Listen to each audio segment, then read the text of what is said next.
John, who is she? And why haven't I met her before? Sarah, this is Susie. We have been seeing each other for some time now. I didn't know how to tell you, and I'm sorry it had to come out like this. Hi, Sarah. I never wanted to cause any harm or hurt you. John and I have developed feelings for each other, and we felt it was time to be honest with you. So, this is the reason for all the distant behavior? I can't believe this is happening. John, how could you do this to me? And right before the family trip? Sarah, I know this is difficult to understand, but I've been unhappy in our marriage for a while now. But Susie has brought joy back into my life. I can't believe I trusted you, John. I thought we had something real, something worth fighting for. You've always been focused on your career and traveling, and I felt I needed someone who could be there for me full time. So instead of talking to me about our issues, you decided to orchestrate a secret affair and manipulate me? Is this what you call family? Sarah, you have to accept I deserve to be happy, and Susie makes me happy. I, I can't believe I'm hearing this. Why did you even make me plan this whole family trip? What am I even here for? Sarah, I understand your anger and hurt. The trip was supposed to be for me and Susie. I just wanted you here so we can break the news to you. Thank you for planning the trip for us. What? The audacity you two have is disgusting. My name was Sarah, and I lived in a small suburban town with my husband John and my mother in law. Both of us worked as full time translators, although I had more expertise in the field than he did, so he mostly worked from home. This arrangement had its pros and cons, but we made it work. One of the challenges we faced was my frequent overseas assignments. My boss often sent me abroad for various translation projects, and once I was assigned to a project, I usually didn't return home for several months. When John and I were dating, he never had a problem with extended absences. He understood the nature of my work and was always supportive. However, my mother in law, on the other hand, had a different perspective. Whenever I left for my projects, she would make snide comments about my absence. It seemed like she couldn't help but criticize my dedication to my career. She would insinuate that I should prioritize my family more and be present at home. These remarks added tension to our already complex dynamic. I was unhappy and uncomfortable with that, but I was too busy to address it properly. Despite the underlying tension, our home was cozy and filled with love. We had great friends and a stable routine that brought us joy. John and I cherished the time we spent together when I wasn't traveling, and we made the most of it. So, on the surface, everyone thought we had the perfect marriage and family. However, beneath the surface, the tension continued to brew, creating unease in our household. Living with my mother in law had its own set of challenges. She had her opinions about how things should be done and often imposed them on us. While her intentions were usually well meaning, it sometimes felt suffocating, like she was trying to control our lives. This dynamic between us was complicated and contributed to the mounting tensions in our household. And as time went on, it became clear that the strains within our family were growing. The once harmonious atmosphere started to feel strained, like a fragile balloon ready to burst. Little did we know that the events that would unfold in the coming months would push us to our limits. Our lives were about to take a dramatic turn, challenging us in ways we never anticipated. That day, after 5 long months, I finally found myself on my way home from the airport. The anticipation built up inside me, knowing that I would soon be reunited with John. The thought of seeing him again after such a long separation brought a mix of emotions, excitement, relief, and a touch of nervousness. As I walked through the front door, however, there was an unexpected emptiness that greeted me. John wasn't home yet. I was disappointed because I expected him to be as excited as I was. With a sigh, I decided to make the best of the situation and began tidying up the messy room. It had always been a point of contention between us, as John had a tendency to neglect cleaning. But on this day, in my eagerness to see him, I brushed aside the annoyance and forgave him easily. While in the midst of organizing, I heard the sound of the front door opening. My heart skipped a beat, and I hurriedly put down what I was doing. There he stood, my husband, looking like he was slightly taken aback, as if he had forgotten about my return. Had he not been eagerly awaiting my arrival? Did he not miss me as much as I missed him? Suppressing my wounded feelings, I mastered the courage to express myself. "Hi, honey. I'm home. Where have you been? I was sort of looking forward to a celebration or something." What? What celebration? Well, that sounds like a lot of trouble. "John, I have been away for 5 months, and it feels like you forgot that I was coming home today. I missed you so much, and I was hoping for a warm welcome." He glanced at me wearily, and I could see a hint of irritation in his eyes. I'm tired. I don't have time for that. "What do you mean? Don't you have time for your wife?" Please, I said I was tired. Anyway, is dinner ready? His words landed with a thud. It seemed as though my homecoming didn't hold the significance I had imagined. In the days that followed, an icy silence settled between us. The warmth and affection that once filled our home had disappeared, replaced by tension. We moved about our daily routines with strained politeness. The disappointment lingered, casting a shadow over our interactions, and I couldn't help but wonder where we had gone wrong. Still, I pushed forward. John was still the man I loved, and I did want to work things out with him more than everything. One day, amidst the chaos of my work-related tasks, I received an unexpected call from my mother-in-law.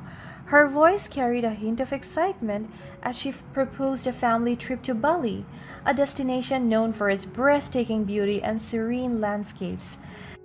The idea of a getaway seemed enticing, and for a moment it sparked a glimmer of hope within me.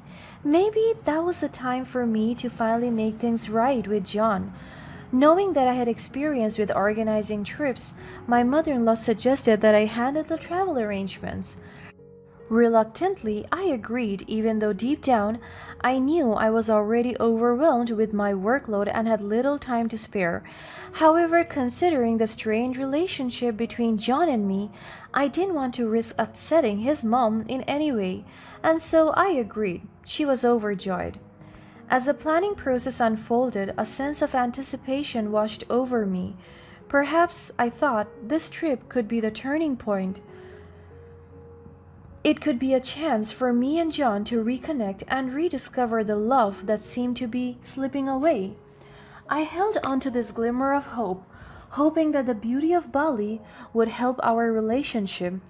Despite the tensions beneath the surface, I pressed on with the task of making all the necessary travel arrangements. Flights were booked, accommodations were secured, and I crafted an itinerary that would offer enjoyment and relaxation for everyone. During this time, I noticed something peculiar.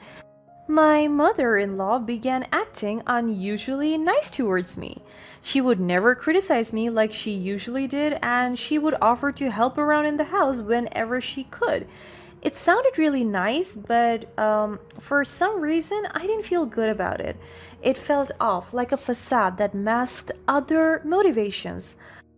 I couldn't shake the feeling that her sudden change was not genuine. However, instead of dwelling on my suspicions, I focused on the task at hand, which was ensuring that every aspect of the trip was meticulously planned. I poured my energy into making the journey as enjoyable as possible, even as doubts lingered in the back of my mind. The day of the long-awaited trip finally arrived, and we all gathered at my in law's house, filled with a mixture of excitement and anticipation. As I stepped into the living room, my eyes landed on my husband, standing beside a young woman I had never seen before. Suddenly, a terrible feeling washed over me. She was holding onto my husband's arms as if she was his wife, not me. What role did she play in all of this? John, who is she? And why haven't I met her before? Sarah, this is Susie. We have been seeing each other for some time now. I didn't know how to tell you, and I'm sorry it had to come out like this. Hi, Sarah. I never wanted to cause any harm or hurt you. John and I have developed feelings for each other, and we felt it was time to be honest with you. So, this is the reason for all the distant behavior? I can't believe this is happening, John. How could you do this to me? And right before the family trip? Sarah, I know this is difficult to understand, but I've been unhappy in our marriage for a while now. But Susie has brought joy back into my life. I can't believe I trusted you, John. I thought we had something real, something worth fighting for. You've always been focused on your career and traveling. I felt I needed someone who could be there for me full time. So instead of talking to me about our issue, you decided to orchestrate a secret affair and manipulate me? Is this what you call family? Sarah, you have to accept I deserve to be happy, and Susie makes me happy. I can't believe I'm hearing this. Why did you even make me plan this whole family trip? What am I even here for? Sarah, I understand your anger and hurt. The trip was supposed to be for me and Susie. I just wanted you here so we can break the news to you. Thank you for planning the trip for us. What? The audacity you two have is disgusting. Before I could inquire further, my mother-in-law stepped outside and interjected. The words that came out of her mouth were extremely shocking. Ah, Sarah, there you are. I saw that you have met Susie. You are in on all of this? Susie is the woman I have found for John. She will be the perfect companion for him, always there by his side, unlike you with your constant absences. What do you mean? I thought this trip was for us, to reconnect, to spend quality time together. Oh, dear Sarah, you really are clueless, aren't you? The trip was never about you. It was always about John and his happiness. I have found someone who can give him what you never could. My heart sank as I realized that the trip I had thought was meant for us had been orchestrated for Susie and John all along. It became painfully clear that my mother-in-law had been using me as a pawn in her own twisted game. How could you do this? How could you use me like that? Use you? My dear, I knew your career would eventually drive a wedge between you and John. I simply expedited the process. You're malicious. How can you be so heartless? I thought you cared about our happiness as a family. My dear, my only concern is ensuring that John has the life he deserves, and clearly that doesn't involve you. You may think you're winning, but I won't let you destroy my life and what I've built for myself. And this trip, I have planned it, so I'm going without any of you messed up people. Oh, and how are you going to do that? Where's your passport, my dear? In a shocking turn of events, my mother-in-law snatched my passport from my hands and set it on fire.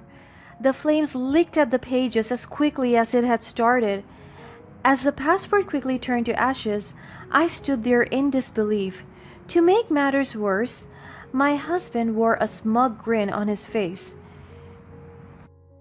You know, John, it's funny how things turn out.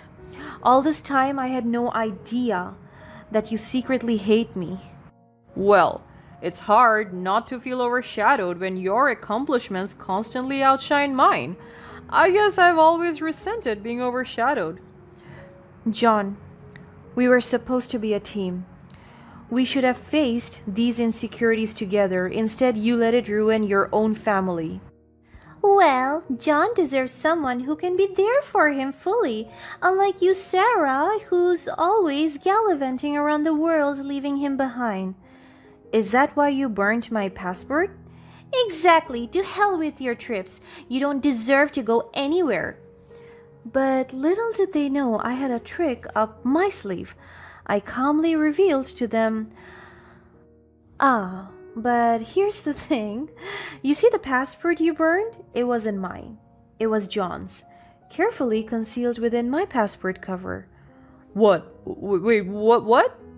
You mean my passport was the one you destroyed? How is that possible? I had a feeling something like this might happen. I wanted to protect what was mine while exposing your cruel intentions. Looks like your plan backfired spectacularly. But why would you do that, Sarah? Because, John, I deserve better than this toxic game you both played. It was for his own good. I was only trying to make him happy. Cry all you want now. It's too late. The realization dawned on them, and panic washed over their faces. Their twisted plan had backfired in a spectacular fashion. Then I held up my phone and swiftly canceled their flights. I informed them that I would be embarking on this trip to Bali alone, determined to make the most of my time in this beautiful destination. Susie, enraged by the turn of events and denied the opportunity to travel, stormed out in a fit of anger.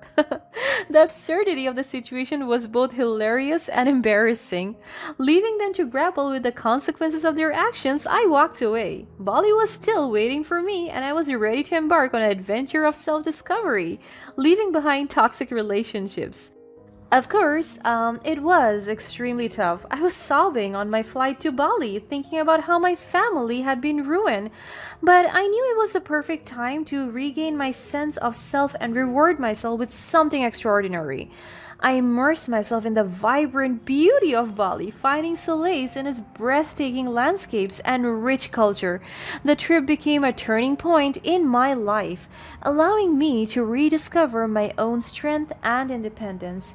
It was a time of self-reflection and healing. Upon returning from Bali, I made the decision to file for divorce from John. I knew I deserved better than a life with so much jealousy and deceit. The court eventually ruled in my favor. Exposing John's affair allowed me to secure the financial compensation I deserved, ensuring that John would bear the consequences of his actions. As time went on, I heard that Susie, the woman John had left me for, had soon abandoned him for a wealthier and more successful man. As John struggled to make ends meet, it seemed that their shallow foundation could not withstand the tests of time. I couldn't help but feel a sense of vindication, realizing that their plan had truly crumbled.